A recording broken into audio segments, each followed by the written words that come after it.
ನಮಸ್ಕಾರ ಎಲ್ಲರಿಗೂ. ನಾನು ನಿಮ್ಮ ಹರ್ಷಿತಾ. ನಾನಿವತ್ತು ಚುರುಮುರಿ ಮಾಡ್ತಾಯಿದ್ದೀನಿ. ತುಂಬ ಸೂಪರಾಗಿರುತ್ತೆ. ಬನ್ನಿ ಹೇಗೆ ಮಾಡೋದು ನೋಡೋಣ.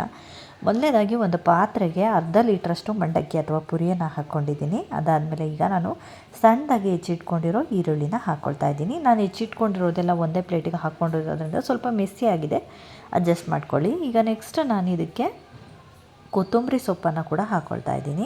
ಕೊತ್ತಂಬರಿ ಸೊಪ್ಪು ಆದಮೇಲೆ ಸಣ್ಣದಾಗಿ ಹೆಚ್ಚಿಟ್ಕೊಂಡಿರೋ ಟೊಮೊಟೊ ಕೂಡ ಹಾಕ್ಕೊಳ್ತಾ ಇದ್ದೀನಿ.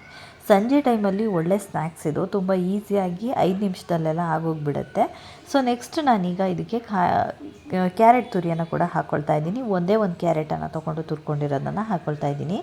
ಅದಾದಮೇಲೆ ನೆಕ್ಸ್ಟ್ ನಾನು ಇದಕ್ಕೆ ಕಾಯಿಸಿ ಆರಿಸಿರೋಂಥ ಎಣ್ಣೆ, ಅಂದರೆ ಕಾದಾರಿದ ಎಣ್ಣೆಯನ್ನು ಹಾಕ್ಕೊಳ್ತಾ ಇದ್ದೀನಿ. ಅಡುಗೆ ಎಣ್ಣೆ 2 ಸ್ಪೂನಷ್ಟು. ಅದಾದಮೇಲೆ ಅರ್ಧ ಸ್ಪೂನಷ್ಟು ಖಾರದ ಪುಡಿ ಮತ್ತು ಅರ್ಧ ಸ್ಪೂನಷ್ಟು ಉಪ್ಪನ್ನು ಹಾಕ್ಕೊಳ್ತಾ ಇದ್ದೀನಿ. ಉಪ್ಪನ್ನು ನೋಡ್ಕೊಂಡು ಹಾಕ್ಕೊಳ್ಳಿ. ಮೊದಲೇ ಸ್ವಲ್ಪ ಕಡಿಮೆನೇ ಹಾಕ್ಕೊಳ್ಳಿ, ಯಾಕಂದರೆ ಕೆಲವೊಂದು ಪುರಿಗಳಲ್ಲಿ ಉಪ್ಪು ಜಾಸ್ತಿ ಇರುತ್ತೆ.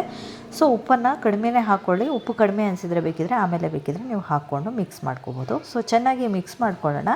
ಮಿಕ್ಸ್ ಮಾಡ್ಕೊಂಡಾದಮೇಲೆ ನಾನಿಲ್ಲಿ ನೆಂಚ್ಕೊಳ್ಳೋಕ್ಕೆ 2 ಹಸಿಮೆಣ್ಸಿನ್ಕಾಯಿನ ಈ ಎಣ್ಣೆಯಲ್ಲಿ ಸ್ವಲ್ಪ ಅಂದರೆ ಹೊಟ್ಟೆ ಸೀಳ್ಬಿಟ್ಟು ಸ್ವಲ್ಪ ಕಟ್ ಮಾಡಿಬಿಟ್ಟು ಹಾಕ್ಕೊಂಡು ಚೆನ್ನಾಗಿ ಕರ್ಕೊಂಡು ಎತ್ತಿಟ್ಕೊಳ್ತೀನಿ. ಎತ್ತಿಟ್ಕೊಂಡಾದಮೇಲೆ ನಾನೀಗ ಕಲಸಿದ್ದ ಪುರಿಗೆ ಈಗ ನಾನು ಖಾರ ಅಥವಾ ಮಿಕ್ಸ್ಚರನ್ನು ಹಾಕ್ಕೊಂಡು ಚೆನ್ನಾಗಿ ಮಿಕ್ಸ್ ಮಾಡ್ಕೊಳ್ತೀನಿ. ಸೊ ಇಷ್ಟೇ, ಚುರುಮುರಿ ರೆಡಿ ಆಗಿಬಿಡುತ್ತೆ. ನೀವು ಇದಕ್ಕೆ ಬೇಕಂದರೆ ನಿಂಬೆಹಣ್ಣಿನ ಹುಳಿ ಬೇಕಾದರೂ ಹಾಕ್ಕೋಬೋದು, ಒಂದು ಅರ್ಧ ಸ್ಪೂನಷ್ಟು. ಹಾಕ್ಕೊಳ್ಳದೆ ಇದ್ರೂ ಕೂಡ ಒಳ್ಳೆ ಮಜವಾಗಿ ರೆಡಿ ಆಗುತ್ತೆ. ಸೊ ಈ ವಿಡಿಯೋ ನಿಮಗೆಲ್ಲ ಇಷ್ಟ ಆಗಿದ್ದರೆ ದಯವಿಟ್ಟು ಲೈಕ್, ಶೇರ್, ಕಮೆಂಟ್ ಮಾಡಿ, ಸಬ್ಸ್ಕ್ರೈಬ್ ಮಾಡಿ.